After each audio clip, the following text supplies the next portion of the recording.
Spanglish Nick, this is the entrance to the fabulous Fox Theater. I have walked through these doors many times. I'm so excited to find out some stuff about the Fox that I maybe didn't know. Well, let's check it out. Come on, the Fox Theater.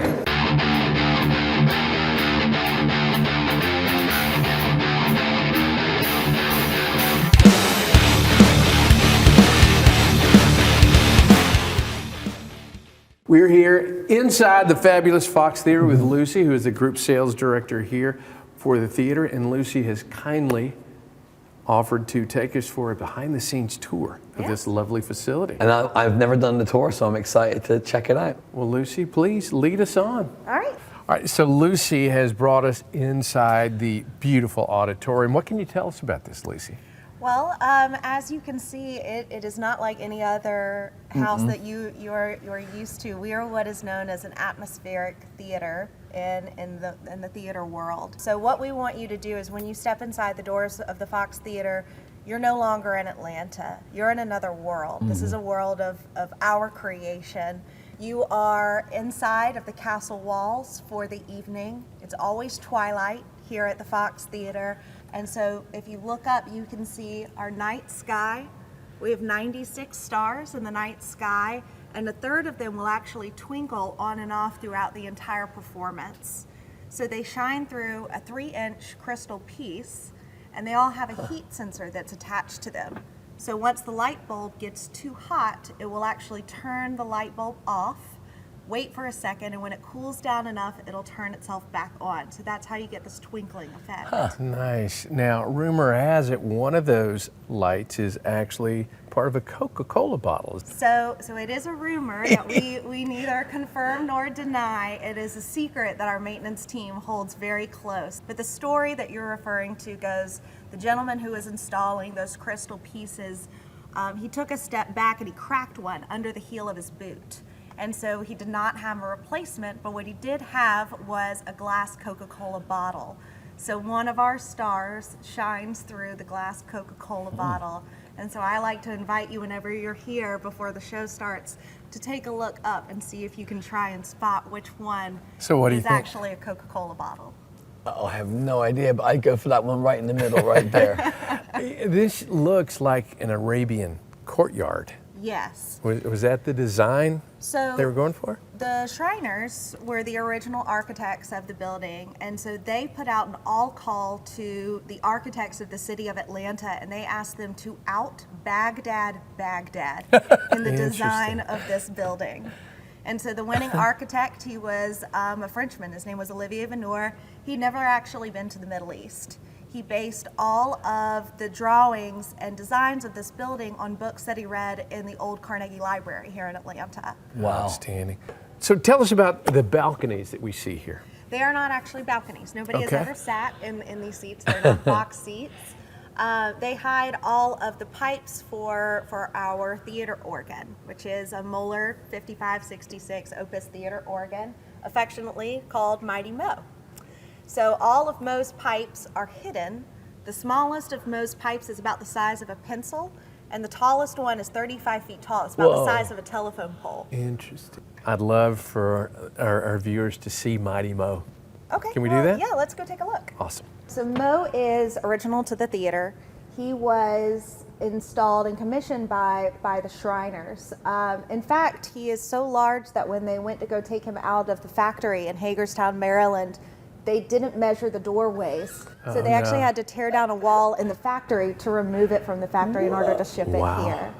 Mo is unique in the theater organ world. So think about theater organs were put in to accompany silent films. But when we opened in 1929, we were already past the age of silent film. So Mo didn't actually accompany a silent film until well into the 60s. But Mo can sound like 25 different songbirds, has an actual 1928 automobile horn installed into him, plays multiple musical instruments that are also hidden upstairs in his chambers, can sound like crashes, waves, cymbals, whatever sound effect you think you might need to accompany a silent film, Mo can make those noises. That's amazing. So our organist, Ken Double, when he plays, he will, when he plays with a silent film, he says it's like akin to running a marathon for him. He is moving both hands and both feet constantly at the same time for the length of the silent film. And if you get here early for some of the shows, he's actually playing. Yes, the organ. yes, you can see Ken play. Most of the time we do try to have the organ up so you can see him, or Mo is hidden under stage and Ken is down there in his little cage still playing the organ. Gotcha. So this whole contraption lowers. He's on its own pit lift. Think about it, it's on a screw jack lift, like a tube of chapstick or glue stick. So you twist up and the organ will come up on its own riser, you twist down and it will come back down. So I know there's a lot of superstition in the theater, and there's a perfect example of this. Tell us about this light that's standing here on stage. Yes, so we call it the ghost light. Every theater has its own unique ghost light.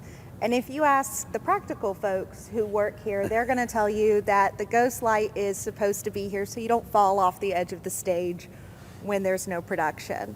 Now, the superstitious folks like me, we believe it's either one of two stories. The ghost light is either here to let the ghosts perform by, so they have a light to get all their antics out, they get to sing their songs, and then they don't disturb us during a production. Or the light is here to scare them away, so they don't bother us. So are there any ghost stories? We have a woman who haunts the dressing rooms, and she wanders around asking for the stagehands to bring her flowers after the production is closed. Have you ever seen this woman? I have not seen that woman, but I have seen interesting things happen here. I've been here before where every single light in this building has gone off at the same time, except for the ghost light. Oh, wow. And nobody was here hitting the light switches. It was just me. I was going to say that wasn't during a widespread panic show, It was was it? not. Oh, okay. So what's next? Where are you going to take us? We're going to take you to Play It Pretty. You're all about playing it pretty. I am for Atlanta. All right, so Gary Martin Hayes, you see it right here. Play It Pretty for Atlanta. I see that. Ronnie Van Zant, 1976. Skinner were here for 4 nights in July of that year. And 3 minutes into Freebird, he turns to the band and he says, "Play It Pretty for Atlanta." And you can find it on the Once More from the Road live album. So this was actually painted on the wall, and then they replaced it in 1990, I believe, when the band came back with the neon sign. And they were playing for a fundraiser to help save the Fox. Save the Fox. They're a very famous radio station that I used to work for, was very instrumental in that whole campaign of saving the Fox. Can you believe this beautiful building was up for demolition so they could put in a parking deck? The way Atlanta works these days, yes, I can. I'm so glad they saved this building. This is beautiful. Now, we've got a lot of behind-the-scenes shots of the stage here, but one thing that the patrons really don't appreciate is how much activity is going on the side of the stage during a performance. So we're here with all these cables. Tell us about these ropes. So these ropes, this is the fly rail system. The Fox Theater is not automated, so everything is still done by hand. You see the curtain rise, you see things move. All of it is done through the fly rail system that is behind us. And y'all know that you can't whistle backstage, right? I did not know that. So in ancient theater, when you would whistle, it would be the key for them to release a sandbag. So it is superstition that we do not whistle backstage, because you need to look up and make sure a sandbag isn't coming down at your I'm a head. good whistler, so I'm glad you told me that. Do you have to be certified to operate? So These. the only folks who are allowed to operate this is our union crew. We are a union house, so all of our members are members of IATSE. So they are here. They protect the Fox Theater. They make sure that she's run and she's handled with care, no matter who's performing in here, whether it's Broadway, comedy, rock and roll. It is our same crew who are here making sure that this building is taken care of. That's awesome. So we're here in dressing room 31. What's the significance of this dressing room? We are in what we call the South Tower right now, or the dressing room tower. So if you are not the star of the show, your dressing room looks very similar to the one that you had in your high school theater department. Right. But when you are the star of the show, this is your dressing room. All right, and this is the room that the ghost frequents, correct? Yes. Our ghost is known to haunt the space, asking for flowers. Has anyone ever said, I don't want to use this dressing room because they're afraid of the ghost? The story goes is famously Bette Midler was here performing, and she felt the presence of the ghost in these dressing rooms, and so she moved to a completely different floor of the Fox in order to perform. When you perform at the Fox Theater, it is tradition that you sign the drawers. Wow. And so once they get too full, we'll either go down some drawers or we'll fully pull them out and we'll replace them with new drawers. And then these will go into our archives department, so we keep them forever. Yeah, I see some Wicked in there. I see somebody who played Diana Ross in something. Motown, the musical. All the ticket stubs. So yeah, the They're on the other wall. interesting piece about this dressing room is we created our own wallpaper in this room, and it is all from ticket stubs from the 1970s. You'll see on most of those ticket stubs they say Alex Cooley presents. Alex Cooley was a really famous show promoter here in Atlanta. When he put on a concert, if you knew the name or not, you were coming to the show because you trusted Alex Cooley. So when he put up a show that's called The Cockroaches, most folks said, I'm not familiar with this band, but you know what? I'm on board because it's Alex. And the band that actually took the stage that night was the Rolling Stones. Wow. So the Cockroaches was their play on the Beatles. That's wonderful. We hope everyone's enjoyed the tour of the fabulous Fox Theater. And that's our goal for the winning weekend rundown, to let people know what we have to experience and enjoy here within Metro Atlanta. Things that we often take for granted that we shouldn't. I've learned some stuff today about the Fox that I never knew, especially the ghost lady. Yeah, I am not coming here by myself. I'm not staying here after hours with Ghost Lady.